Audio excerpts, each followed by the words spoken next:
자, 우리 마지막 시간입니다. 좀 힘냅시다. 자, 복음 전달의 역설에 대해 생각해 봅시다. 우리가 나눠야 될 보화는 매우 가치 있는 거죠. 구원입니다. 하나님의 영광과 하나님의 살아계심입니다. 영원한 나라입니다. 근데 그것은 평범한 그릇 속에 담겨서 전해집니다. 자, 놀랍지 않아요? 우리가 이 보배를 질그릇에 가졌다. 그렇죠. 우리가 질그릇이죠. 보배, 이 보배는 어마어마한 보배예요. 영원한 절대적 진리, 살아계신 하나님, 심판과 구원, 영생, 생명, 하나님 나라, 엄청난 보배예요. 근데 그게 질그릇 속에 담겨 있어요. 그래서 항상 복음은 아주 파라독스예요. 복음은 그 자체가 엄청나니까, 복음 자체가 엄청나니까 엄청난 그릇에 담아놓지를 않았어요. 하나님께서 이 복음을 질그릇인 우리를 보내는 거예요. 그리고 항상 그랬어요. 이제 이게 그래서 하나님께서 비유로 말씀하시죠. 비유로 말씀하신 이유는 뭐냐면 하나님의 비밀을 공개하는 동시에 감추는 역할을 하죠.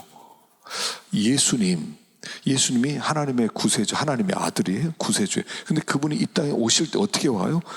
어린아이로 오는데 말고육간에 태어나요. 질그릇으로 오시는 거예요. 그가 왕으로 왔다든가 아주 굉장히 아주 천사로 왔다든가, 그래서 복음을 전하면 사람들이 다 듣겠는데, 그 엄청난 복음을 너무 가난한 나사렛의 한 목수가 증거하는 거예요.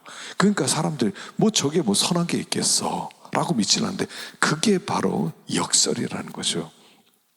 그 복음 전도의 역설에 몇 가지가 있습니다. 첫째는 성육신이죠. 숨김과 계시입니다. 자, 복음의 중심에 신적인 삶이 인간 속에 숨겨져 있다는 것이 성육신의 영광입니다.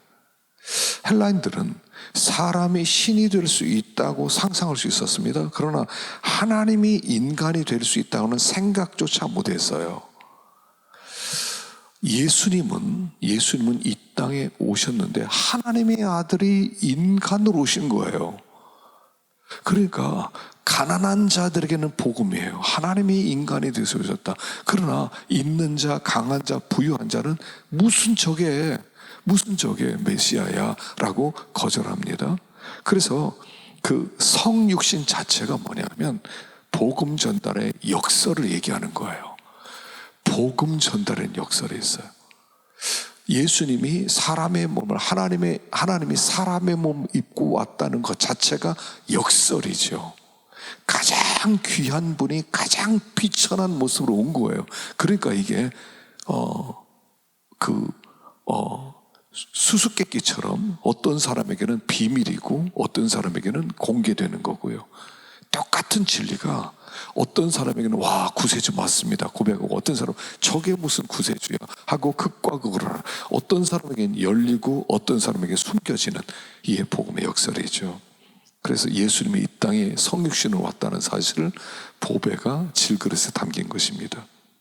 두 번째, 성경이 있어요.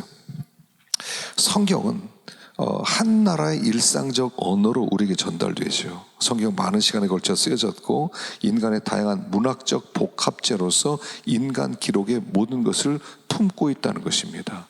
자, 성경이 예를 들어서 우주에 사는 어떤 외계인이 어떤 자기들의 이야기를 담은 어떤 책을 가지고 왔는데, 그 책이 인간 세계에서 찾아볼 수 없는 그런 원소로 된 그런 빛나는 책이라면 사람들이 보기 위해서 난리치고 갈 겁니다. 그걸 한번 보고 싶어 할 겁니다. 근데 성경은요, 너무 평범해요. 너무 평범해져. 너무 평범한데 거기 하나님의 진리가 있다는 거예요. 그래서 우리도 속지요. 성경책, 성경책 3, 4만 원이면 사지 않습니까? 3, 4만 원이면 사는 이 책. 근데 그 속에 하나님의 진리가 있다. 우리도 우습게 여기죠. 성경 별거 아니야. 근데 그게 하나님의 말씀이에요. 너무 값싼 것인데, 질그릇인데 거기에 진리가 담겨 있어요. 영원한 진리가, 숨김과 계시라는 것이죠. 하나님의 보배가 질그릇에 담겨 있는 거죠. 역설이에요. 성만찬. 자, 하나님의 은혜는 별 특징적이 없는 떡과 포도주를 통해 우리에게 전달이 되었다는 것입니다. 자, 떡과 포도주, 뭐 별거 아니잖아요. 떡. 우리가 성찬식을 합니다. 떡을 먹고 포도주를 마십니다. 근데 그게 예수님의 살과 피예요. 떡을 먹고 포도주를 마실 때 예수님의 살을 먹고 예수님의 피를 마신 것처럼 우리는 영생하는 존재고 예수님은 우리 안에 들어오신다는, 신이 우리 안에 거하신다는 그 어마어마한 진리를 성만찬 속에 담고 있다 하는 것입니다. 그래서 성경이 우리에게 말하고자 하는 것은 역설을 얘기하죠. 복음은 역설입니다. 복음은 역설이에요. 떡과 포도주와 같은 보잘것없는 것 속에 하나님은 진리를 담고 있고, 성경이라고 하는 인간의 문화 속에서 인간의 언어로 쓰여진 그 책 속에 하나님의 진리가 있고, 어린 나이로 말국간에 태어나신 냄새나는 사람의 몸으로 오신 그 예수가 하나님의 아들이고, 이게 다 역설이라는 거죠. 하나님은 이 보배를 질그릇에, 그리고 그 보배를 질그릇은 우리에게 담아서 우리로 하여금 가게 만드는 거예요. 우리가 그곳에 가서 전함으로 하나님의 그 영원한 어마어마한 복음이 전파된다는 것이죠. 그래서 복음은 역설이라는 것입니다. 자, 복음 전파 시에 기억할 점이 있습니다. 여러분, 레슬리 뉴비긴이라는 선교사 있죠, 유명하죠. 이 사람이 선교 현장에서 복음을 전파할 때 세 가지를 기억하라고 그랬어요.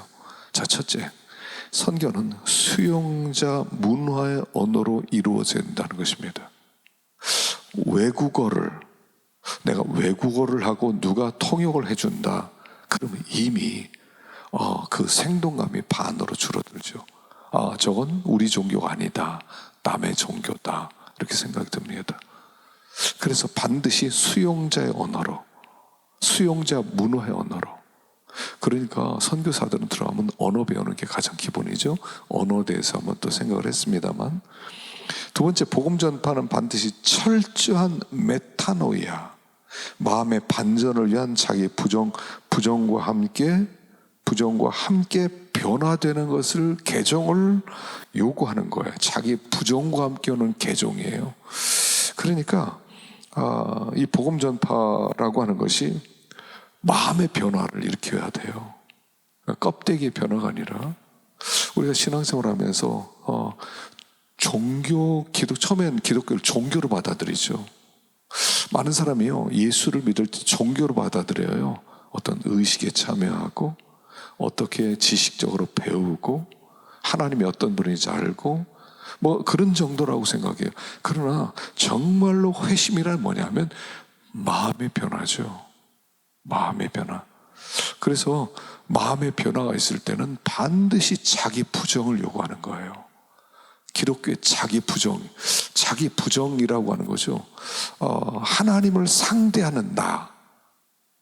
여러분, 자기를 부정한다는 것은 뭐냐면, 여러분, 세상과 나는 간 곳 없고 구속한 주만 보이도다 할 때, 그 세상과 나는 간 곳 없다고 할 때 어떻게 하면 세상과 내가 간 곳이 없어집니까? 간단해요. 내 욕망이 사라지면 세상과 나는 없어지는 거예요. 시간도 없어지는 거예요. 욕망이 사라지는 순간 세상에 사라지는 거예요. 사람은 근데 욕망적 존재거든요. 사람 다 욕망적 존재입니다. 이번에 해민 스님이 보니까 멈춰야 비로소 보이는 것들, 이런 책 같은 거 어마어마하게 베스트셀러죠. 굉장히 강연도 많이 다니고. 근데 이분이 서울에 집을 하나 샀어요. 그리고 절간에서 살지 않고 자기 집에서 침대에서 좌선하고 참선을 해요. 그래서 좀 문매를 맞았죠. 중이 왜 집을 사냐는 거예요. 당신은 무소유를 주장하는 사람 아니냐. 근데 사람들이 말을 빈정대면서 만들어요. 풀 소유를 하고 있다. 모든 걸 다 가지고 있다. 당신 무슨 중이냐. 당신 참선을 하느냐. 그래서 그분이 다시 모든 걸 내려놓고 절로 다시 들어간다. 모든 활동을 중지한다. 그렇게 발표를 했습니다. 우리가 어떤 껍데기의 변화가 안 돼요. 여러분, 껍데기 변화 가지고 안 돼요. 속이 변화되는 거예요. 마음이 변화돼야 돼요. 마음이 변화란 뭐냐면 욕망에 대해서 죽는 거예요. 욕망에 대해서 죽는 거죠. 그 욕망에 대해서만 죽으면 세상과 내가 없어지는 겁니다. 그게 복음 전파라는 거죠. 세 번째, 철저한 개종의 변화는 인간 커뮤니케이션의 결과가 아니라 오직 성령의 사역의 결과이며, 개종은 자연적인 일이 아니라 초자연적 능력으로 일종의 기적과 같은 것이다 그랬어요. 여러분, 진짜 개종은 어떤 커뮤니케이션으로 내가 그들에게 말을 잘한 결과 설득되는 게 아니에요. 성령의 사역의 결과라는 거죠. 그가 오게 하지 않으면 올 수 없다 하는 거죠. 그래서 개종이란 자연적인 일이 아니라 초자연적 최고의 기적이라는 거죠. 때때로 어떤 사람이 내가 제일 잘하는 것은 내가 예수를 믿은 것이다 그렇게 얘기하는데, 그거 말도요, 그 말이 맞느냐? 내가 예수 믿었어요? 그가 믿게 한 것이죠. 내 인생 최대 기적은 내가 주님을 만날 수 있도록 그가 역사하셨다, 뭐 이렇게 말하는 것이 더 낫지 않겠어요? 내가 예수 믿은 게 아니라 그가 믿게 하신 거니까요. 자, 사도 요한이 로고스를 사용하는 방법에서 이 문화에 대해서 우리가 얘기를 할 수 있어요. 태초에 말씀이 계시냐고 그랬죠. 로고스가 계시냐고 그랬어요. 자, 요한복음 1장 1절에서 5절까지 그가 기록한 내용을 읽은 수신자들이 익숙한 종교 세계의 언어와 사고로 구사하고 있습니다. 당시에 영지주의라고 부르는 세계관으로 영지주의적 경향을 띠고 있다고 의심을 받고도 했지만, 요한은 그 속에서 근본적 질문과 모순을 대면하기 위해 그러한 방식으로 그들의 언어, 사고 형태까지 사용했다는 거죠. 로고스라는 언어, 그러니까 이 영지주의자들은 이원론, 헬라 철학은요 이원론을 주장했죠. 그래서 현상과 원형을 구분했습니다. 현상과 원형, 이게 이데아의 세계가 있고 현상이 있다고 그랬어요. 그 세상은 이데아. 그래서 그 이데아라고 하는 원래 가장 눈에 보이지 않는 세계가 이 현상을 만들었다는 거죠. 그래서 그 이데아를 로고스라고 했던 거예요. 그래서 이 요한이 로고스란 단어를 썼어요. 로고스란, 그들이 쓰는 언어로. 근데 이 로고스는, 그 요한이 이 로고스란 단어를 영지주의적들이 썼던 단어를 썼다고 해서 영지주의가 아니라 예수님은 로고스였다는 거예요. 눈에 보이지 않는 모든 것의 이데아, 눈에 이 땅에 보이는 모든 것의 출발점, 이데아였다는 거예요. 그분이 이 땅에 오시기 전에 모든 것을 창조하신 바로 그분이라는 거죠. 그래서 그분은 로고스로 오셨는데, 그분은 창조의 수단이고 계시의 수단이고 구원의 수단으로 이 땅에 오신 로고스였다 하는 거죠. 그래서 그들이 쓰는 언어를 썼지만, 그러나 전혀 다른 의미로서 예수님을 소개할 때 로고스, 그 문화적 언어를 썼다는 것을 지금 강조하고 있는 것입니다. 자, 네 번째, 복음 전달. 자, 그 복음 전달은 어떻게 해야 될 것이냐? 첫째는 이야기를 통해서 전하는 방법이 있다고 그랬죠. 지난번에도 제가 설명한 부분들인데요, 미전도 종족 가운데 복음을 전해야 될 경우 아직도 6,500여 미전도 종족들이 살고 있는데, 언어는 있지만 문자가 없는 종족이 많다는 거예요. 그래서 이제 그 위클리프 선교회 같은 데서는 들어가서 언어를 만들어주고, 그리고 성경을 만들어주고 그들에게 언어를 가르쳐줍니다. 네. 그래서 그들이 언어를 통해서 그들이 정상적인 신앙생활을 하는데 50년이 걸린다는 거예요. 50년. 그래서 그 50년이 걸리기 때문에 이야기 형식으로는 복음을 전할 수가 없다 하는 것입니다. 이야기 형식으로 오히려 50년 동안에 그들이 깨달을 수 있는 내용을 땡길 수 있다는 것을 얘기하는 거죠. 두 번째, 찬양 형식으로 복음을 전할 수 있다는 것입니다. 여러분, 찬양은 스토리죠. 찬양은 굉장히 파워풀합니다. 그 찬양을 통해서 하나님의 메시지가 들어갈 수가 있죠. 셋째는 깊은 정글이나 개발되지 않은 지역의 사람들은 문맹이에요. 그 문맹들에게 강의만으로 되지 않습니다. 그리고 우리가 어떤 강의를 하면 5%만 기억한다는 거죠. 다양한 이야기 또는 드라마, 어떤 비디오, 어떤 스포츠, 모든 매체를 동원해야 된다 하는 것입니다. 넷째, 때때로 구도자 예배를 디자인하는 교회들이 있죠. 구도자 예배. 그래서 구도자 중심으로 모든 순서와 프로그램, 믿지 않는 사람들을 고려해서 준비합니다.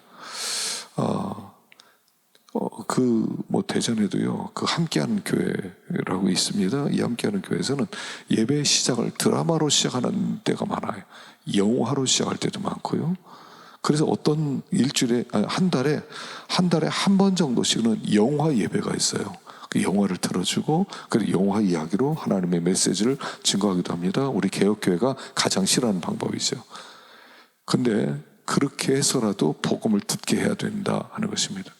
윌로우 크릭 처치도요, 제가 가서 저도 예배 한번 참석을 해봤는데 예배 같지도 않아요. 완전 무대를 만들어 놓고 극장처럼 만들어 놓고, 그리고 나서 그냥 청바지 입고 나와서 그냥 전화합니다. 엄청나게 많은 사람 앉아서 회심이 일어납니다.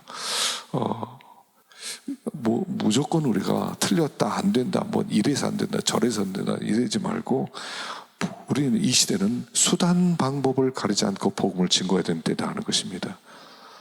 그래서 인도네시아에 사는 설교와 일본에 사는 선교를 달라야 된다는 거예요. 달라야 돼요. 한 선교사가 어떤 섬에 가서 이야기 선교를 하고 떠났다고 합니다. 그리고 몇 해 지나서 그 섬을 다시 방문했는데 10살 된 소녀가 찾아오고 밝게 오면서, 목사님 그때 그 이야기를 기억하고 있습니다 그러더래요. 몇 년 지났는데 이야기를 기억하더라는 거예요. 그래서 오랫동안 신앙생활한 사람이 뭐가 어렵냐면 새로운 것에 대한 저항이 있어요. 익숙하지 않은 것에 대한 저항이 있죠. 물론 우리가 본질은 놓쳐서는 안 되지만 우리가 깊이 생각을 해야 돼요. 다섯 번째, 복음 증거할 때 구속적 유비가 있어요. 구속적 유비는 뭐냐면, 모든 문화는 하나님의 구속의 진리를 전달할 수 있는 나름대로의 문화적 지식을 가지고 있기 때문에 선교사는 한 문화 속에는 구속적 유비를 발견하고 이를 통해 성경의 구속의 진리를 전달할 때 매우 효과적 복음 전달이 가능하다 하는 것입니다. 자, 이 구속적 유비는 뭐냐면, 그 문화 속에 아주 다양한 이야기들이나 다양한 풍습들이 있는데 그 속에 복음을 증거할 수 있는 유사한 문화들이 있다는 거예요. 그걸 파악을 해서 그것과 복음을 연결시켜서 증거할 때 굉장히 큰 효과를 볼 수 있다는 거죠. 아주 유명한 그 유비가 바로 돈 리차드슨 선교사님이 쓴 피스 차일드, 화의 아이란 그런 책이 있죠. 그 1962년에 가장 난폭한 문화를 가진 파푸아 뉴기니의 식인종 사위족을 중심으로 선교 역사를 펼친 돈 리차드슨의 저서입니다. 이 사위족에게 복음을 전파하기 위해서 문화를 연구하고 그 속에서 구속적 유비를 발견했는데, 그 구속적 그 유비 피스 차일드를 통해서 이제 복음을 증거했다고 합니다.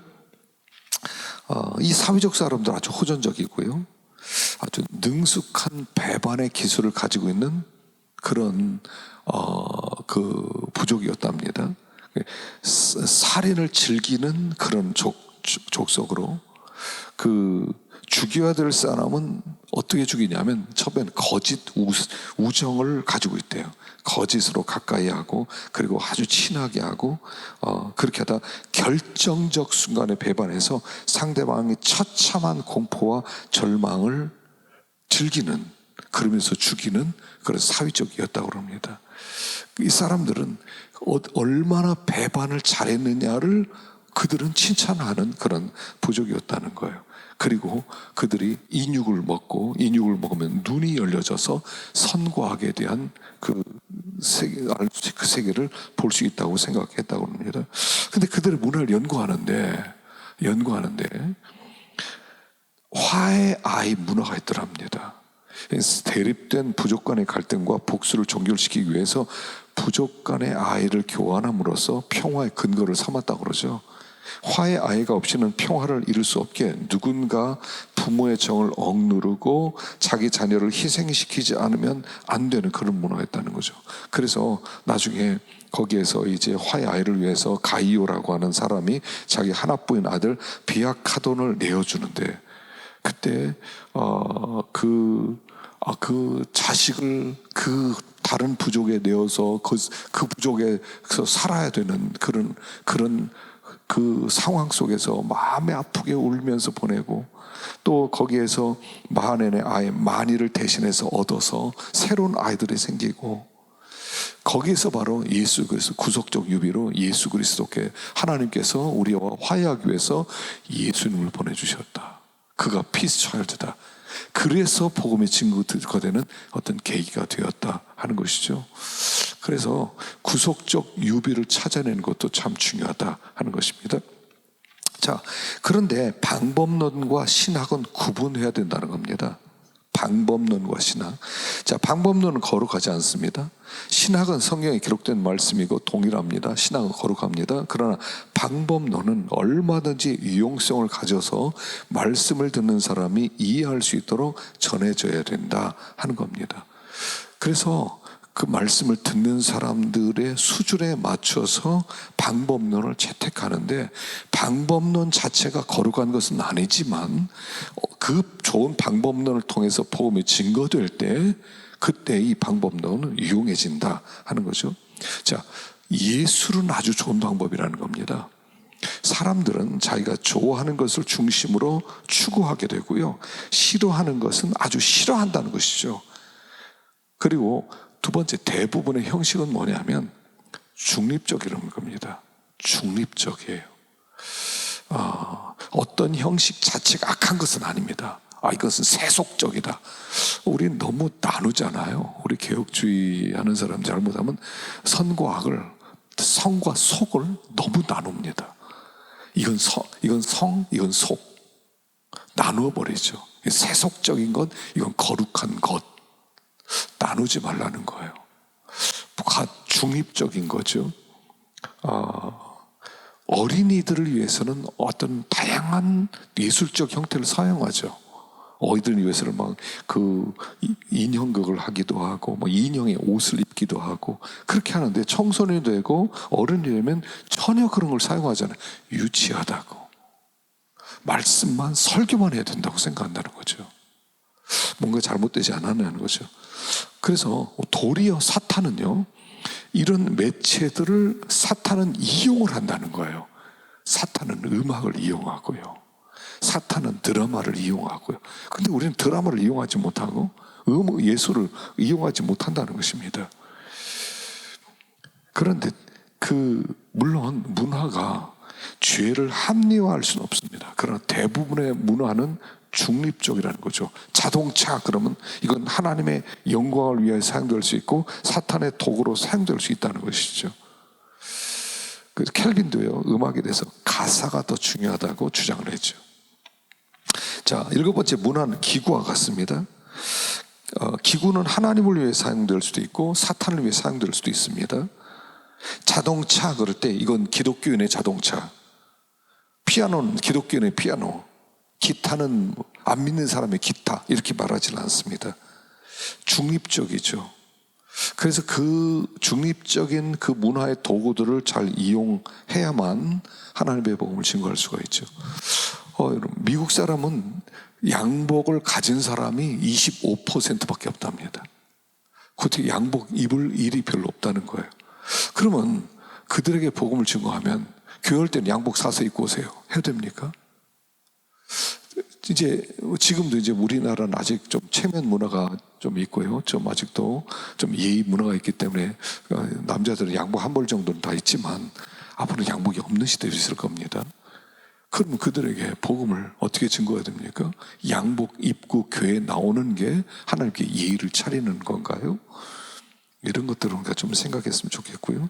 요새 우리가 부르는 찬송가는 100년 전 찬송가입니다. 100년밖에 안 됐어요. 만일 300년 전에 찬송가를 부른다면 어떨까요? 다 도망갈걸요. 그 문화는 이렇게 중립적이지 않다는 것입니다. 그 문화는 중립적이고 어떤 형식 자체가 성과 속으로 나눌 수 없다 하는 것입니다. 물론 먼저 문화를 사용할 때 우리가 교육이 필요하다는 거죠. 자, 우리는 포스트 모던 시대의 사상과 예술 그리고 사회와 종교에 대해 전반적으로 우려하지 않을 수 없는 시대를 살아갑니다. 세계마다 다양한 세계관들이 출현했습니다. 18세기에는 계몽주의가 서구 문화를 지배하고 있던 성경적 통합체제에 도전했고, 19세기에는 낭만주의와 과학적 유물론이 등장했고요. 20세기에는 마르크스주의와 파시즘, 실증주의, 실존주의가 출현했습니다. 이제 21세기는 모던 지나고 포스트 모던을 지나 벌써 후 포스트 모던이 회자되고 있는 실정입니다. 성경은 이 시기를 아는 것의 중요성에 대해서 이야기합니다. 조지 바나 교회 연구가죠. 이렇게 서술했습니다. 대부분의 그리스도인들은 교회가 수세기에 걸쳐 직면한 투쟁 상황 중 가장 심각한 상황 가운데 있는 것을 깨닫지 못하고 있다. 여러분, 지금 얼마나 빠르게 가는지 이 문화가. 그렇다고 우리가 그 문화를 막 다 쫓아가라는 얘기는 아니죠. 우리가 이 문화 속에서 복음을 증거한다고 해서 모든 것이 합리화되는 것은 아닙니다. 죄는 여전히 죄입니다. 그러나 우리가 그들에게 접근하기 위해서라면 이 문화를 어떻게 복음의 매체로 이용해야 되느냐, 우리가 그것을 깊이 생각할 필요가 있다는 거죠. 요새는 따라갈 수가 없어요. 이제 우리 때는 그 문화를 따라갈 수가 없어요. 이제 젊은 사람들이 빨리 이 복음을 문화 속으로 들어가서, 그러나 중요한 것은 본질을 놓치면 안 돼요. 아드 폰테스, 본질로 돌아가라는 거죠. 본질을 붙잡은 우리들이 그러나 이 세상의 모든 문화를 이용해서 복음을 증거할 때 더 많은 사람을 얻을 수 있을 것으로 생각합니다. 자, 여기까지 하십시다. 수고하셨습니다.